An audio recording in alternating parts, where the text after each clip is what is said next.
또 만나서 또 반갑습니다, 여러분. 네, 우리 말씀 위해서 잠깐 기도하겠습니다. 하나님 아버지, 어리석고 연약하고 또 미련하기 그지없는 인생들입니다. 성령님께서 이 시간 우리에게 지혜와 계시의 정신을 주셔서 하나님의 말씀을 또 바르게 분별해서 전할 뿐만 아니라 또 듣는 모든 이들이 진리의 말씀을 하나님의 음성으로 들을 수 있도록 인도하여 주시옵소서. 예수님 이름으로 기도합니다. 아멘. 이솝 우화 중에 이런 얘기가 있습니다. 사자 한 마리가 구덩이에 빠졌어요. 그래서 아무리 높이 뛰어 올라가려고 해도 올라갈 수가 없어요.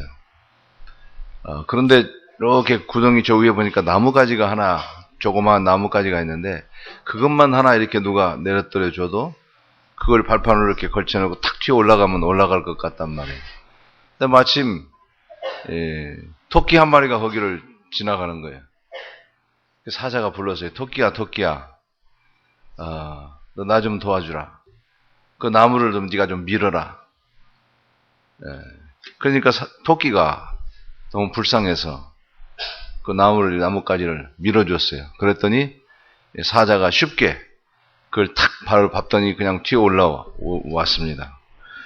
그러더니 사자가 토끼를 발로 확 누르더니, 야, 내가 이 구덩이 속에서 3일 있었는데 너무너무 배고파서 내가 너를 잡아먹어야 되겠다.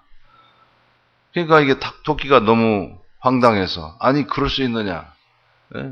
의리 없이 내가 당신 죽게 생 것을 내가 살려줬는데 어떻게 나를 잡아먹을 수 있느냐? 아이, 그건 모르겠고 난 지금 배고파 죽을 지경이니까 먹고 봐야 되겠다. 그러고 있는데 마침 여우가 이렇게 지나가는 거예요. 그러니까 토끼가, 여우님 여기 잠깐 와보라고. 내가 정말 얼마나 억울한 일을 당하고 있는지 여우님이 한번 들어보라고. 도대체 무슨 일이냐? 그랬더니 이제 토끼가 이야기를 하는 거예요. 아니, 이 구덩이에 빠져있는 이 사자를 내가 나무를 이렇게 나뭇가지를 밀어줘가지고 그걸 딛고 올라와서 살아났는데, 배고프다고 나를 잡아먹으려고 그러니 이게 말이 됩니까? 은혜를 갚지는 못할 망정 이렇게 악한 일을 할 수 있습니까? 그래?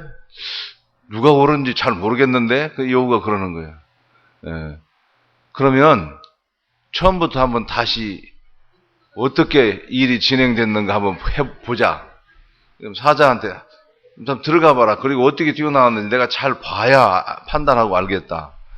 사자가 쑥 구덩이에 들어간 거예요. 너 구덩이에 있었으니까 그대로 잘 있어 하고 빠이빠이 하고 갔다는 거예요. 은혜를 잊어버리는 건 단테의 신곡에 보면요, 이 지옥도 여러 종류가 있다는데 그 배은망덕의 죄가 얼마나 더 무서운 지옥에 간지 모릅니다. 그러니까 우리가 은혜를 기억하는 거, 이건 하나님의 백성이 너무 당연한 일이에요. 근데 우리는 잘 은혜를 잊고 살아요. 이스라엘 백성들이 광야에 나왔을 때 만나를 처음 만났을 때 이 만나라고 하는 말이 만후, 이 히브리 말로 이게 무슨 뜻이냐면 이게 무엇이냐 그런 뜻이에요. What is it? What is this? 그게 만나 그 말이에요. 그러니까 너무 놀라서 하늘에서 먹는 게 내려왔으니 얼마나 신기합니까? 이슬처럼 이 바닥에 딱 깔린 그걸 걷어다 먹었으니 얼마나 신기해요. 이게 무엇이냐? 근데 그게 이름이 됐어요. 그래서 만나가 됐는데, 처음에는 만나의 맛이 어떤 맛이라고 그랬냐면 꿀 섞은 과자 같은 맛이라 그랬어요. 꿀 섞은 과자 같은 맛. 그래서 한참 만나를 먹고 나더니 그 만나의 맛을 어떻게 표현했냐면 기름 섞은 과자 맛이라 그랬어요. 꿀 섞은 과자 맛에서 기름 섞은 과자 맛이라고 그랬어요. 근데 나중에는 만나를 먹다 질려가지고 이 사람들이 이 하찮은 음식이라 그랬어요. 구개역에는 이 박한 음식이라 그랬어요. 자, 만나의 맛이 변했습니까? 만나의 맛은 똑같아요. 늘 동일한 만나가 내렸는데 그 만나를 대하는 사람의 마음이 변화됩니다. 은혜를 늘 받다 보니까 너무 당연한 거예요. 은혜에 익숙해지는 거예요. 우리 신앙생활에 있어서 은혜를 매 순간순간마다 기억하고 은혜를 찬송하고 하나님께 감사해야 되는데 우리가 그 은택을 잊어버리고 사는 것이 문제인 것입니다. 뭐 사실 이스라엘 백성들이 만나를 먹는 거 참 이해도 돼요. 한번 여러분 생각해 보세요. 아침에 일어나고 점심, 저녁 이렇게 나눠서 먹는데 만나만 먹는데 만나 찜, 만나 볶음, 만나 비빔밥, 만나 찜, 만나 국. 이 만나 그렇게 먹으니까 사실은 뭐 그렇겠지만은 그래서 오늘 성경에 보면은 하나님의 은택을 잊지 말지어다 그런 말이 2절에 보면 그의 모든 은택을 잊지 말지어다. 그래서 오늘 제목을 은택을 잊지 말지어다. 은혜를 잊지 말자 하는 거예요. 이 다윗의 시인데요. 전형적인 찬양시죠. 그래서 103편 1절에 보면 내 영혼아 여호와를 송축하라. 내 속에 있는 것들아 다 그의 거룩한 이름을 송축하라. 시인은요. 내 영혼아 그랬어요. 누구를 부르고 있어요? 자기를 부르고 있죠. 내 영혼아. 내 영혼아 여호와를 송축하라. 여러분 여호와를 송축하십시오. 백성들이여 여호와를 송축하라. 그게 아니라 내 영혼. 남 얘기할 게 아니에요. 남 얘기할 게. 내가 문제예요. 하나님의 은혜가 얼마나 놀랍습니까? 여러분 기억하십시오. 얼마든지 좋은 말이고 얼마든지 귀한 말이지만 제일 먼저 그 은혜를 기억하고 감사하고 찬송할 사람은 누구냐면 바로 나예요. 자, 목사가 설교를 하면 여러분들이 설교를 어떻게 듣냐면 야, 목사 저 목사 설교 잘한다. 설교를 못한다. 목소리가 좋다, 나쁘다. 뭐 가래가 끓는다. 뭐 별소리가 다 나올 수 있지만 그런 것을 기억해서는 안 되고 그 목사의 설교를 듣고 하나님이 참 정말 놀라운 분이구나. 하나님의 은혜가 얼마나 놀라워. 하나님 말씀이 참 하나님의 약속의 말씀이 정말 너무 놀랍구나. 이렇게 하나님을 보고 하나님의 말씀을 기억해야 되는 거예요. 그런데 이제 제가 이렇게 설교를 하다 보면 말씀은 잘 기억을 못하고 웃기는 소리만 기억하고 예화만 기억하고 그런 경우가 있어요. 말씀 속에서 하나님의 은혜. 누구보다도 내 자신이 먼저. 그러니까 내 자신은요, 자꾸 하나님의 은혜를 잊어버리기가 쉬워요. 그러니까 나를 자꾸 깨워야 돼. 내 자신을 촉구해야 돼. 그러니까 여러분들이 매일 말씀을 묵상하고, 자기를 돌아보고, 하나님을 생각하고, 십자가를 묵상하고, 그게 필요해요. 그래서 우리가, 하나님의 은혜가 놀랍다. 매일매일 이 은혜를 기억하면서 살아야 되는 거예요. 여기 보면 내 속에 있는 것들아 다 그의 거룩한 이름을 창축하라. 제가 이 말씀에 근거해서 이제 밥을 잘 먹어요. 많이 먹어요. 목사님, 저 참 잘 먹죠? 목사님도 뭐 못 드신 편은 아닌데 제가 목사님보다 더 잘. 성경이 그렇게 돼 있잖아, 여기. 내 속에 있는 것들아 다 그의 거룩한 이름을 뭐 속에 들어있는 것이 있어야 뭐 속에 있는 것들아 찬송하라고 그러지. 그래서 제가 많이 먹고 잔뜩 먹고 배부르고 배를 두들기면서 내 속에 있는 것들아 다 그의 거룩한 이름을 송축하라. 그렇게 노래를 합니다. 자, 내 깊은 영혼으로 내 마음, 내 깊은 심령으로 하나님을 송축하라. 이 송축하다는 말은요. 감사하다,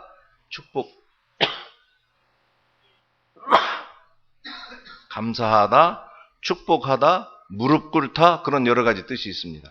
송축하다. 그래서 감사하다는 말은 thank유죠. thank you. thank라는 말은 어떤 학자는 thank가 think에서 나왔대. think. 생각하다. 기억하다. 그래서 감사하는 건 다른 거 아니에요. 기억하는 거예요. 하나님이 정말 내게 얼마나 좋은 은혜를 주셨는지 얼마나 감사한지 늘 기억하는 그런 여러분들 되기를 바랍니다. 그러면 어떤 은혜가 하나님이 우리 어떤 은택을 잊지 말아야 되냐 하면은 첫 번째 보니까 3절에 그가 내 모든 죄악을 사하시며 내 모든 병을 고치시며 그랬죠. 죄악을 사하시며 그랬어요. 인간에게 있어서 가장 심각한 문제는 죄 문제예요. 왜냐하면 죄는 죄 싹은 사망이라 죄 문제는 죽음의 문제예요. 죽음과 생명의 문제보다 인간에게 더 중요한 것이 있어요. 배고픈 사람은 밥이 제일 심각한 문제겠죠. 그러나 배부른 사람은 밥이 문제가 아니야. 병에 걸린 사람은 자기 병이 제일 심각한 문제겠죠. 그렇지만 건강한 사람은 병이 문제가 아니에요. 그냥 모든 인류에게 공통적으로 다 중요한 문제는 뭐냐면 죽음이라는 문제예요. 근데 그 죽음이 왜 왔냐면 죄 때문에 왔죠. 죄 문제를 해결했다는 거죠. 하나님께서 우리가 잘 아는 대로 예수 그리스도를 통해서 우리가 죄 사함을 받고 구원받은 이 은혜를 가장 우리가 무엇보다도 언제나 기억해야 돼요. 여러분, 우리는 본성적으로 죄성을 가지고 있기 때문에 성경에 보게 되면 죄악된 본성, 그걸 육체라고 말했어요. 육체 혹은 육신이라고 그래요. 육신을 따라 사는 내 속에 육체가 있어요. 이게 죄악된 본성이 있어요. 그래서 그 육체를 보면 영어 성경에 보면 sinful nature 이렇게 되어 있어요. 죄악된 본성. 그러니까 인간은 태어나면서부터 본성을 가지고 태어났어요. 죄된 본성. 아담이 범죄하고 창세기 5장에 보니까 하나님의 형상으로 태어나는 것이 아니라 아담이 자기의 형상대로 자녀를 낳았어요. 아담의 부패하고 범죄한 형상대로 태어나는 거예요. 그러니까 우리가 죄를 범해서 죄인이 아니라 그냥 뿌리가 죄야. 우리가 근본이 죄인인 거예요. 그러니까 죄를 지을 수밖에 없는 거예요. 사과나무는 사과나무 열매가 열렸기 때문에 사과이기도 하지만, 그러나 열매가 없어. 사과가 하나도 안 열려도 그 뿌리가 사과나무면 그냥 사과나무인 거예요. 그게 우리 죄라는 게 바로 그런 거예요. 겉으로 드러나는 도둑질을 했다, 폭행을 했다, 무슨 간음을 저질렀다. 이것은 열매. 그러나 열매가 없어도 뿌리 자체가 죄예요. 그러니까 우리는 죄를 범할 수밖에 없는데 그 죄가 말하자면 뿌리 깊은 죄라는 거지. 그 죄를 다 용서받았습니다. 그 죄는 너무 심각하기 때문에 하나님의 아들이 십자가에서 피범벅이 되고 피투성이가 되어 몸부림치다가 죽어야만 했던 그 끔찍한 형벌을 예수님께서 우리 대신 받으셔서 죄를 용서받았으니 그 죄를 우리가 용서받은 것만 생각해도 얼마나 하나님을 찬양해야 되며 감사해야 되며 하나님 앞에 무릎을 꿇어야 되겠습니까? 두 번째는 보니까 내 모든 병을 고치시며 그랬어요. 질병이죠. 이것은 물론 육신의 질병을 포함하지만 죄의 결과로 생기는 상처, 아픔, 슬픔을 포함한 모든 육체적이고 정신적이고 영적인 모든 질병을 치료하시는 하나님이십니다. 그래서 죄인된 인간은 태어나면서부터 무슨 병이 있냐면 정신적으로 열등감이 있어요. 열등감. 누구나 열등감이 있어요. 저 사람은 공부도 많이 했고 인생에 성공했고 자녀들도 다 그렇고 정말 부러울 것이 없겠다. 그런 사람도 열등감이 있어요. 그 다음에 또 한 가지 우리가 갖고 있는 건 고독감이에요. 세상의 모든 사람들이 주변에 사람도 많고 친구도 많고 그러는데 정말 나는 외롭다 생각해요. 그 다음에 두려움이에요. 이것이 바로 타락한 인생, 죄악된 인생에 가지고 있는 정신적 질병입니다. 하나님은 이런 모든 것들을 다 치료하시고 내 삶에 경험했던 아픈 상처들을 다 치유하시는 하나님이에요. 제가 오래전에 부산 수영로교회에서 부목사로 있을 때 구역 식구들이 또 여전도 회원들이 자꾸 이야기를 하는 분이 있어요. 수근수근 되는 사람이 있어요. 그게 뭐냐면 저 집사님 때문에 미치겠다는 거예요. 저 집사님 때문에 덕이 안 된다고 자꾸 그렇게 이야기를 하는 사람이 있어요. 그러니까 왜 그러냐 그랬더니 수요 예배를 오전에도 드리고 밤에도 드리고 그랬거든요. 그럼 수요 예배를 드리고 가면서 교회는 항상 이렇게 전도지를 인쇄를 해놔요. 그럼 전도지를 가지고 가는데 이 집사님이 젊은 집사님인데 아기를 얻고 와서 수요 예배를 드리고 가면서 전도지를 들고 그 사거리에서 전도를 열심히 하는 거예요. 그거야 잘못이겠어요? 그것이야 훌륭하고 칭찬해야 될 일이죠. 근데 어떤 날은 비가 막 오는데 우산도 받지 않고 애기도 비가 다 맞는데 그 전도지를 다 나눠주는 거예요. 저거 보면 사람들이 이거 좀 이상한 사람이 아닌가. 그리고 평소에 행동도 조금 이렇게 독특하고 그래요. 사람이 보면요. 이렇게 뭐라 그럴까. 장애인은 아닌데 뭔가 이렇게 웅크려가지고 눈도 이렇게 좀 사팔은 아닌데 눈을 제대로 뜨지 못하고 좀 이렇게 웅크리고 뭔가 좀 장애 비슷한.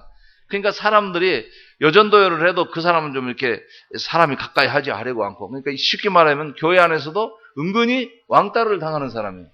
저 사람, 그리고, 사는 것도 이렇게 좀 깔끔하게 살고 그런 게 아니고, 생활 자체도 제가 신방도 가니까 방이 아니지, 그냥 방구석을 그냥 늘어놓고 신방 온다고 그러면 어느 정도 이렇게 치워놔야 되잖아. 놓고 밥 먹은 밥상에 그냥 밥상품만 덮어놓고 이런 식으로 그러니까 이제 여자 집사님들도 이 사람은 좀 모자라다. 이 사람은 이상하다. 그래서 같은 회원이니까 오지 말라고 하지는 못하면서 그런 사람이 있었어요.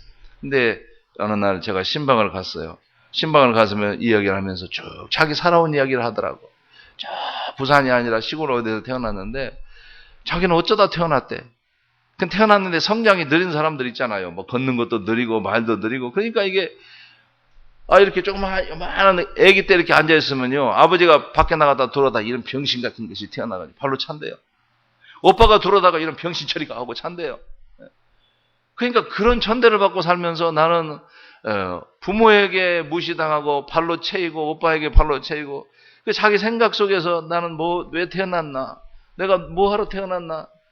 나는 죽어버렸으면 좋겠다. 내가 왜 살아야 되나? 그러면서 그분이 그래요. 그런데 목사님, 제가 예수님을 믿었어요. 예수님을 믿었더니 제가 하나님의 딸이 되고 천국이 내 것이 되고 영생을 얻게 되고 이전 것은 지나고 새 것이 되었다고. 내가 얼마나 하나님의 은혜가 고마운지. 하나님, 나는 만나는 사람마다 전도하고 전도지 한 장이라도 더 주고 싶고. 그런 사연을 더 듣고 보니까 이 사람이 정신이 이상하고 뭐 그 왕따 시켜야 될 사람이 아니라 너무 가슴 아픈 사람이에요. 상처가 있는 사람. 그런데 그 말이 하는 말이, 그런데 내가 그 아버지에 대한 분노, 오빠에 대한 그 원한, 이런 모든 것들이 다 풀어졌대. 예수 그리스도를 믿고 하나님을 믿고 내 깊은 상처, 여러분 가까운 사람에게 받은 상처가 제일 크잖아요. 그죠? 아내는 남편에게 받은 상처가 제일 심각하고, 남편은 아내에게 받은 상처가 심각하고, 부모에게 받은 상처, 모르는 사람한테 상처받는 건 재수없다 생각하는 거예요. 그리고 가는 거예요. 하지만 가까운 사람에게 받은 상처는 뼛속 깊이 묻히는 거예요. 그러니까 이 아버지나 가족들에 대한 분노와 원한을 상처의 질병이야. 근데 예수 그리스도를 믿고 천국이 내 것이 되고 하나님의 자녀가 되고 그러면서 그것이 치유가 됩니다. 사랑하는 여러분 어떤 상처가 있는 분이 있을 수 있어요. 과거의 어떤 상처, 자라면서 또 당했던 어떤 학대랄지, 부모에게 맺맞고 자란 사람이랄지, 그래서 용서가 안 되는 그런 상처들이요, 그거 다 여러분 치유받아야 돼요. 하나님 앞에 다 내어놓으세요. 하나님 앞에 다 고백하고 하나님 앞에 고발하세요. 하나님 앞에 고발. 내가 이런 당했는데 하나님 억울합니다. 하나님 아버지.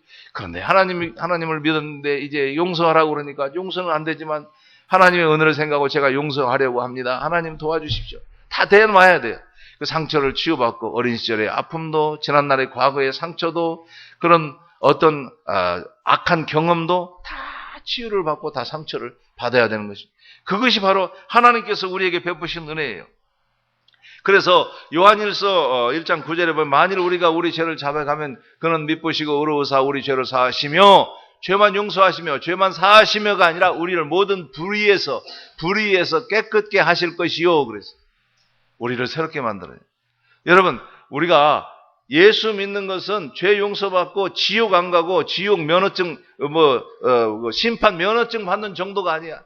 우리는 새로운 피조물로서 그야말로 새로운 삶이 얼마나 영광스럽고 복된 삶이 전개되는지 모릅니다. 하나님 안에서, 그리스도 안에서 정말 이전에 생각하지 못했던, 제가 교회는 다녔지만 하나님의 은혜를 깨닫지 못하고 살았을 때 교회 일에 깊이 인볼브를 하지 않았어요.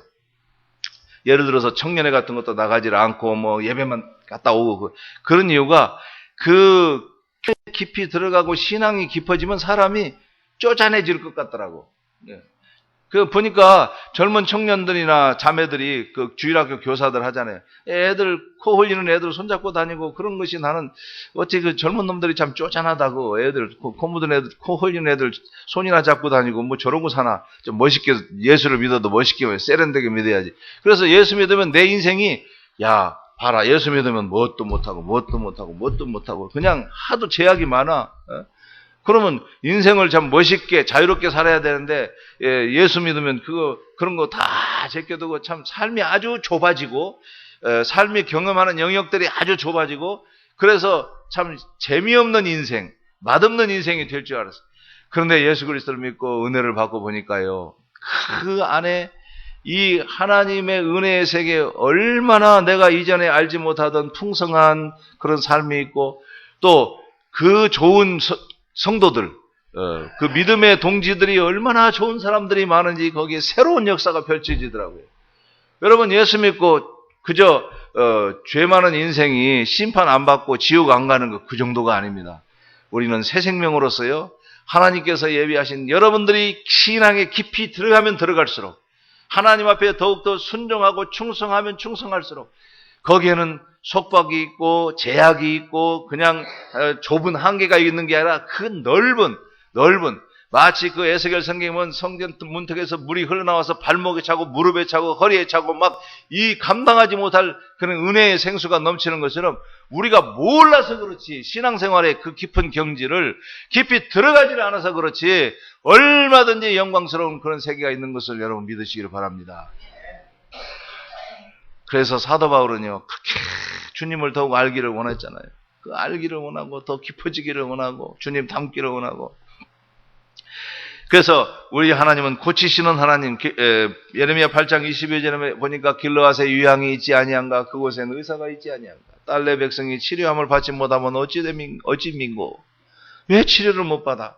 길르앗에 유향 같은 하나님의 말씀이 있고 거기에 의사 만병의 대치료자가 되시는 여호와 라파 치료자 하나님이 계시는데 왜 상처를 안고 사세요? 왜 원한을 품고 사세요? 예, 과거의 아픔을 가슴에 담고 사세요.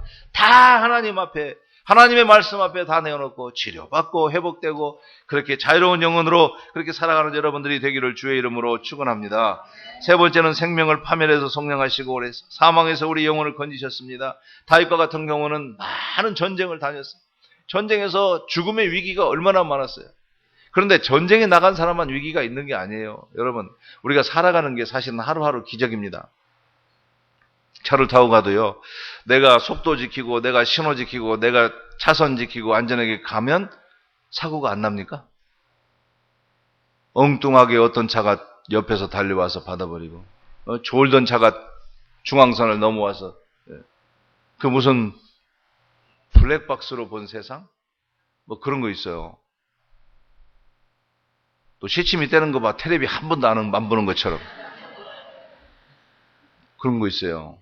그 뭐 차 사고 나는 것들이 이제 지금은 뭐 다 그게 뭐야 그 앞에 자동차 앞에 타는 게, 예? 블랙박스. 캐나다나 미국에서는 블랙박스라고 하지도 않아요. 대시 카메라라고 하면 대시 카메라, 대시보드 카메라라고. 그런데 어쨌든 거기 보니까요, 그냥 느닷없이 와서 받아버리는 거예요. 죄 없는 사람들이 죽어. 그런 일들이.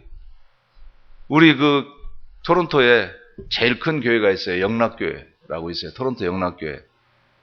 그 교회 목사님은 무슨 그 검사 받으러 갔어. 근데 그날 저녁에 바이러스가 감염되더니 그 이튿날 되기 전에 죽어버렸어요.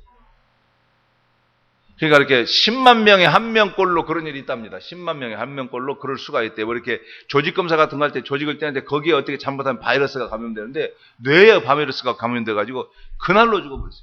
밤을 새우지를 못했다니까요. 그 성도들이 한 2,500명 되고 그러는데요. 그 얼마나 충격을 받았겠어요. 그때 그분이 50 중반도 안 됐어. 50 중반쯤 됐나? 50 중반도 안 됐지. 예. 아주 토론토 사회에 아주 충격적인 일이었어요. 그런 일들도 있을 수 있단 말이죠. 그런데 오늘 우리가 여기까지 여러분들이 건강하게 살고 하루하루 사는 게 정말 우리의 생명을 파멸해서 건지시는 하나님의 은혜라는 걸 우리가 기억하세요. 우리는 너무 익숙하니까 당연히 사는 거지. 당연히 내가 건강하고 당연히 아침에 일어났고 당연히 여기 오고. 그런데 그것이 얼마나 하나님의 은혜인가. 제가 참 여기서 말하기는 좀 그렇습니다만 서울에서 제 아내를 이렇게 같이 권사님 두 분이 운전을 해서 왔어요. 제가 수요일 오늘 밤에 끝나면 밤늦게 올라가는 편도 없고 그랬는데 차를 가지고 와 제가 그걸 타고 갈 겁니다. 왜냐하면 내일 또 내가 춘천에 있는 목사를 만나기로 했기 때문에 목사님은 하루를 더 잡아놓으셨더라고. 시간이 제가 너무 촉박해서. 근데 같이 온 권사님 중에 한 분이 여러분 혹시 보셨는지 모르지만 얼굴이 까맣게 되셨어.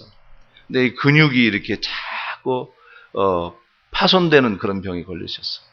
얼마나 멋쟁이고 얼마나 예쁘셨는지 몰라요. 그런데 지금 근육이 파손되는 그런 질병인데 신체 나이가 지금 80세래 지금. 그러니까 얼마나 가슴 아파. 근데 본인은 하나님의 은혜를 이 은택을 생각하면서 누구보다도 충만해. 요즘 저 양반 옆에서 보고 다들 은혜를 받는 거야. 그렇잖아요. 절망하고 좌절하고 하나님 원망하고 분노하고 하나님 어떻게 내한테 이런 일이 있냐고 그래야 되는 거예요. 그런데 그저 이전보다 더 환하게 웃고요.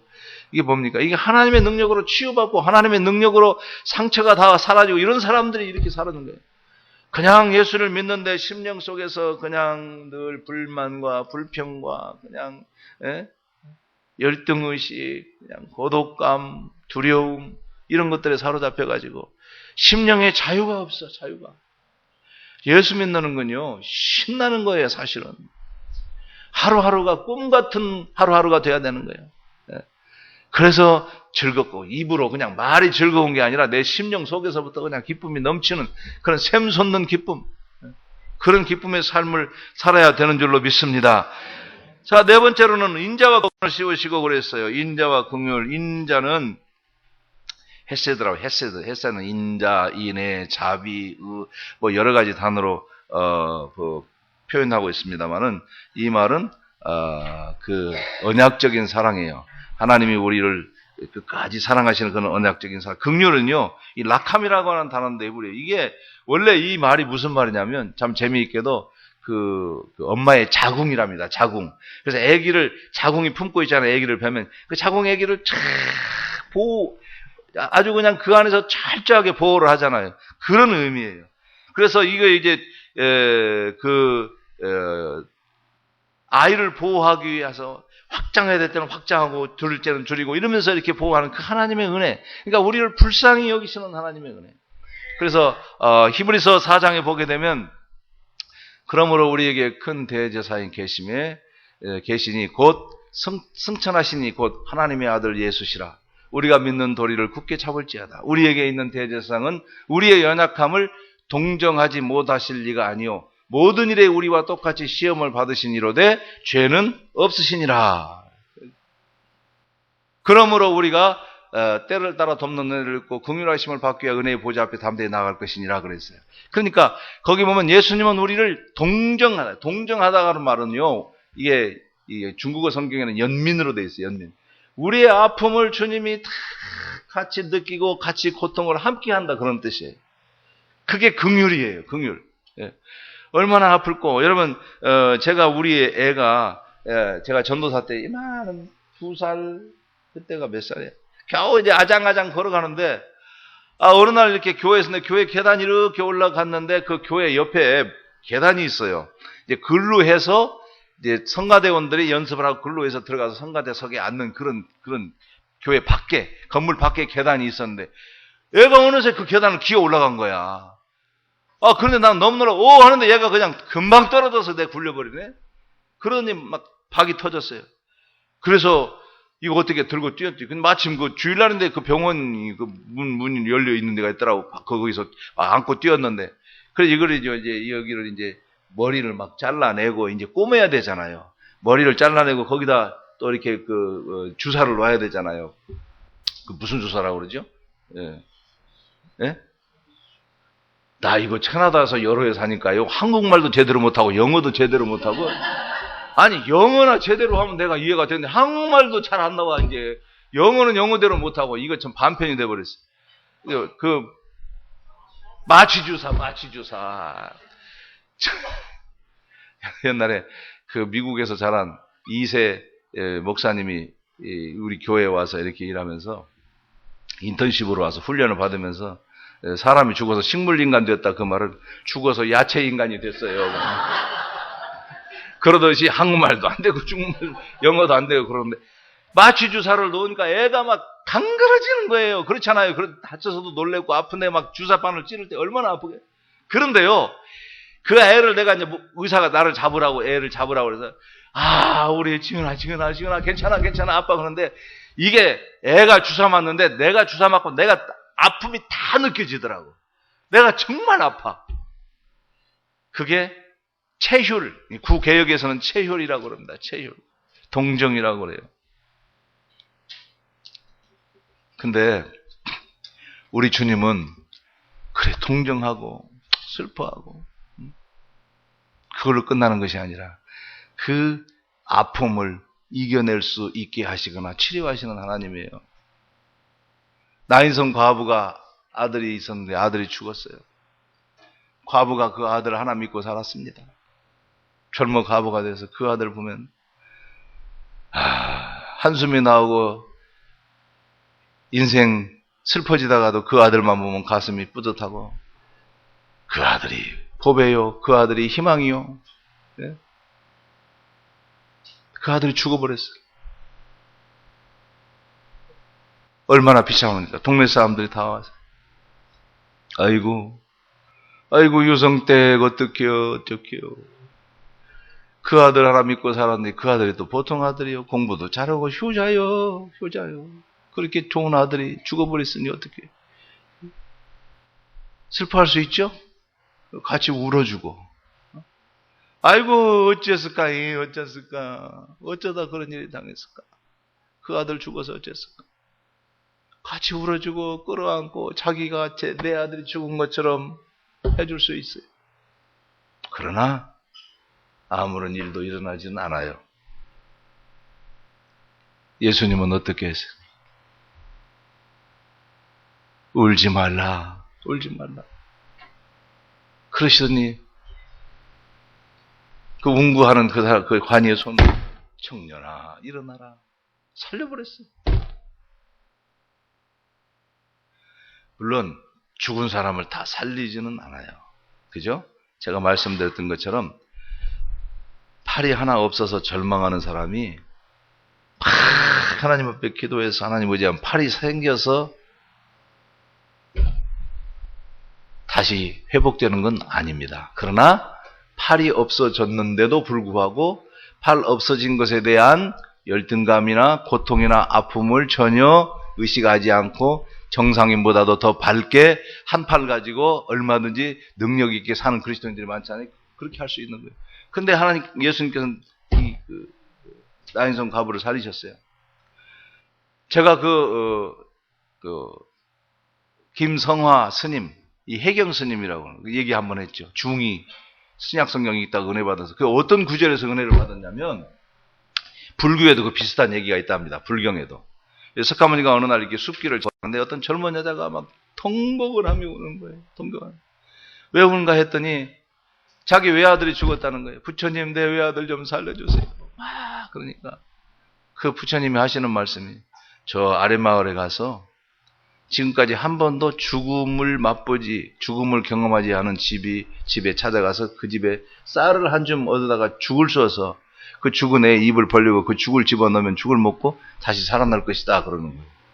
그러니까 이 여인이 얼마나 좋아요. 신이 나서 막 그 아랫마을로 내려가서 막 동네 집집마다 보는, 이곳에는 죽은 사람이 한 번도 없죠.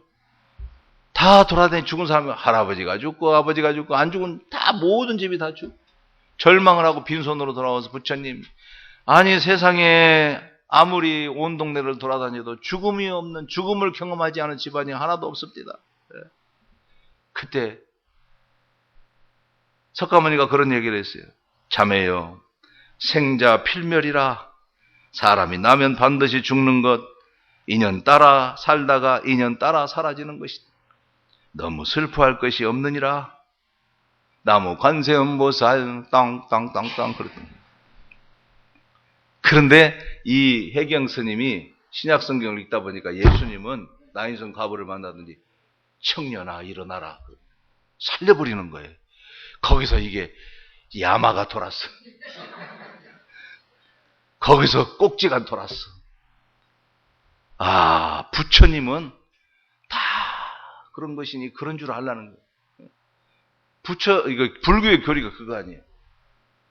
색즉시 공이요 공즉시 색이라. 그 말을 쉽게 얘기하면 있다면 있는 거고 없다면 없는 거지, 다 자기 마음먹기에 달려있는 거예요. 그런데 예수님은 살려버려. 여기서 충격을 받은 거예요. 그래서 돌아선 거예요. 중이 목사가 된 거예요. 우리 하나님은 바로 그런 하나님이십니다. 우리의 여러분의 아픔을 누구보다도 제일 그 아픔을 딛고 일어서고 극복하고 승리할 수 있게 하시는 하나님. 그리고 우리 아픔을 누구보다도 가장 아파하시고 여러분 시골 운동회를 하면 운동하면 애들 막 뛰잖아요. 릴레이 같은 거 하면 만약에 내 애가 뛰다가 확 넘어지면 무릎이 다 깨져서 얼마나 아플까? 내가 다 아파. 내가 더 아파. 우리 하나님은 우리의 아픔을 그렇게 동정하시고 우리를 도우실 수 있는 하나님이십니다. 그래서 몸도 마음도 연약할 때 새 힘 주시고 늘 우리를 강건하게 붙들어 주시는 그 하나님. 하나님이 얼마나 좋은지. 자, 그 다음에 좋은 것으로 내 소원을 만족하게 하사. 좋은 것으로. 좋은 것을 5절에 보면 내 소원을 만족. 하나님은요. 자, 우리 좋으신 하나님이라고 그러죠. 좋으신 하나님, 좋으신 하나님. 그러면 좋으신 하나님에게서 나오는 것은 좋은 겁니까? 나쁜 겁니까? 좋은 거예요. 다 좋은 거. 좋은 것을 주시는 하나님. 무슨 소리 하세요? 나는 지금까지 하나님 믿고 뭐 좋은 게 별로 없었는데. 아니에요. 그거 좋은 거예요. 내가 알지 못해서 그렇지. 이 다음에 천국에 가면 그게 좋은 거였구나. 하나님이 내게 좋은 거 주셨구나. 그걸 알게 될 거예요. 믿음이 깊어지면 깊어질수록, 기도하면 기도할수록 내 고통이나 재앙이나 내 질병이나 내 아픔이 이게 나쁜 것이 아니라 하나님께서 내게 좋은 것을 주셨다. 시편 119편 67절에 고난당하기 전에는 내가 그릇 행하였더니 이제는 내가 주의 말씀들을 지키나이다 그랬고 71절에는요. 고난당한 것이 내게 유익이라. 이로 말미암아 내가 주의 율례들을 배우게 되었나이다. 고난당하면서 주의 율례 말씀이죠. 말씀을 배우게 되고 말씀을 더 깊이 깨닫게 되고 하나님에 대해서 더 깊이 알게 됐다. 고난이 유익이라는 거예요. 고통이 유익이고 고통이 내게 좋은 것이라는 거예요. 애들한테요. 자녀들에게 좋은 것을 줍니까? 자녀들에게 좋은 걸 주려면요. 날마다 아이스크림이나 먹이고 소시지나 계속 먹이면 돼. 근데 부모가 안 먹여. 애는 그게 좋아. 초콜릿, 아이스크림, 소시지, 햄. 애는 그게 좋아. 그거 먹고 싶어. 근데 엄마는 그거 안 줘. 이건 인스턴트 식품이다. 이건 이빨이 썩는다. 좋은 것을 아는 엄마가 자녀에게 좋은 것을 주는 거예요. 그래서 요즘은 너무 지나치다 싶을 정도로 그냥 애들 그냥 먹는 거 너무 예민해서 문제지만은 그렇잖아요. 하나님이 우리를 너무 잘 아시잖아요. 내게 어떤 것이 있어야 되고 어떤 게 필요할지를 잘 아시죠. 하나님이 우리보다 지혜로우셔. 왜 자꾸 내 판단으로 내 기준으로 생각해. 하나님이 아셔서 주시는 거예요. 좋은 것. 여러분 기대하세요. 앞으로도 하나님이 좋은 거 주실 거다. 오늘 하루도 좋은 한 날이 될 거다. 그래서 제가 얘기했죠. 성경에 긍정적으로 살아라. 그런 긍정이라는 개념은 없어요. 성경은 하나님과 하나님의 약속과 하나님의 능력을 믿고 항상 소망적으로 사는 거예요. 희망적으로 사는 거예요. 막연하게 잘 될 거야. 잘 될 거야. 자기 최면이 아니야. 그 심리, 그 마인드 컨트롤이 아니야. 전능하신 하나님이 계시고 나를 사랑하시고 나와 함께 하시고 누구보다도 내 아픔을 잘 아시고 내게 제일 필요한 것을 아시고 내게 좋은 것을 주시는 하나님 때문에 나는 소망을 갖는 거예요. 희망적으로 살아가는 거예요. 그러니까 아버지가 없는 사람은 절망, 좌절하고 조금만 일해도 분노하고. 좋은 거 주시는 하나님, 좋은 거 기대하세요? 왜 살면서 좀 나쁜 걸 기대해요? 안 좋은 생각을 자꾸 하세요. 안 될 것을. 그래서 이 좋은 것으로 내 소원을 만족하게 하사 내 청춘을 독수리같이 새롭게 하시는도다 그랬어요. 그러니까 예수님을 믿고 은혜를 받고 살면요. 청춘으로 살아요. 청춘으로. 시편에 의인은 늙어도 여전히 결실하며 진액이 풍족하며 빛이 청청하니 그랬어요. 의인은. 여기 장로님 보니까 머리가 허연. 근데 청년 같아. 우리 장로님이 흰머리 소년. 흰머리 소년 같아. 내 청춘을 독수리같이 하시는 하나님. 여러분, 그런데 많은 사람들이요, 죽기 전에 자기가 죽어버려요. 왜, 무슨 말이냐면, 죽는 것은 하나님이 정하신 거예요. 하나님이 정하신 때에 하나님이 데려가시는 거예요. 그때까지는 우리가 살아가야 할 의무가 있고 사명이 있는 거예요. 열심히 살아야 되는 거예요. 감사하며 살아야 되는 거예요. 기뻐하며 살아야 되는 거예요. 근데 연세 많으신 분들 뭐라 해야 되냐? 아이고, 어서 죽어야지. 우리는 어버이 선교회 노인들이 있는데요. 그냥 반들 어서 죽어야지. 아이고, 어서 죽어야지. 맨날 입에 달았어. 어서 죽어야지. 아이고. 그러면서 버스 타고, 예? 봉고차 타면은 안전벨트를 제일 먼저 매. 그거 안 죽겠다는 거 아니에요. 안 죽겠다는 거. 살겠다는 거 아니에요. 입에는 붙었어. 그냥 어서 죽어야지, 어서 죽어야지. 젊은 사람들은 안전벨트도 안 매. 매라 해야 겨우 매는데, 할머니들은 올라타타 하면 끌어내가지고 막 안전벨트 매는. 그러면서 뭐 자꾸 죽어야지 그래. 그게 뭐냐면 자기가 먼저 죽어. 하나님이 데려가시기 전에 자기가 죽어. 살 생각이 없는 거야. 아직까지도 살아있는 건 살아야 할 이유가 있고 살아야 할 목적이 있기 때문인 것입니다. 아멘? 생명이라는 건 그렇게 소중한 거예요. 자식들 졌는데 자꾸 죽어야지. 어서 죽어야지. 내가 살아서 뭐하나 어서 죽어야지. 그런 소리 하는 거 아니에요. 하나님이 정하시는 건데. 그래서 여러분들이, 교회에서도 그래요. 자꾸 할머니들이 이렇게, 아이고, 노인네가, 우리 권사님 한 머리가 허옇거든요. 아이고, 자기는 앞에 앉기가 민망하대. 늙은 노인네가 앞자리에 앉아있는 게 민망해. 그런데 그렇지 않거든요. 다른 사람들이 볼 때는, 젊은 사람들이 보면, 저 권사님 머리가 하얀데도 저렇게 교회 맨 앞자리에서 은혜 받고, 나도 저렇게 늙었으면 좋겠다. 그분 누구 은혜 받는 거예요. 뭐 교회 나와서 주방에서 봉사하고 일하고 청소하고 쓸고 누가 할머니한테 그러라고 그래? 그냥 앉아있기만 해도 은혜가 되는 거예요. 권사님, 쳐다만 봐도 은혜가 되네.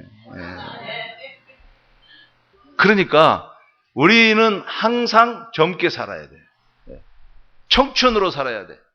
그러니까 요엘서에 보게 되면 사도행전에도 있지만 성령이 임하는 증거가 뭐예요? 자녀들은 예언할 것이요, 청년들은 뭐죠?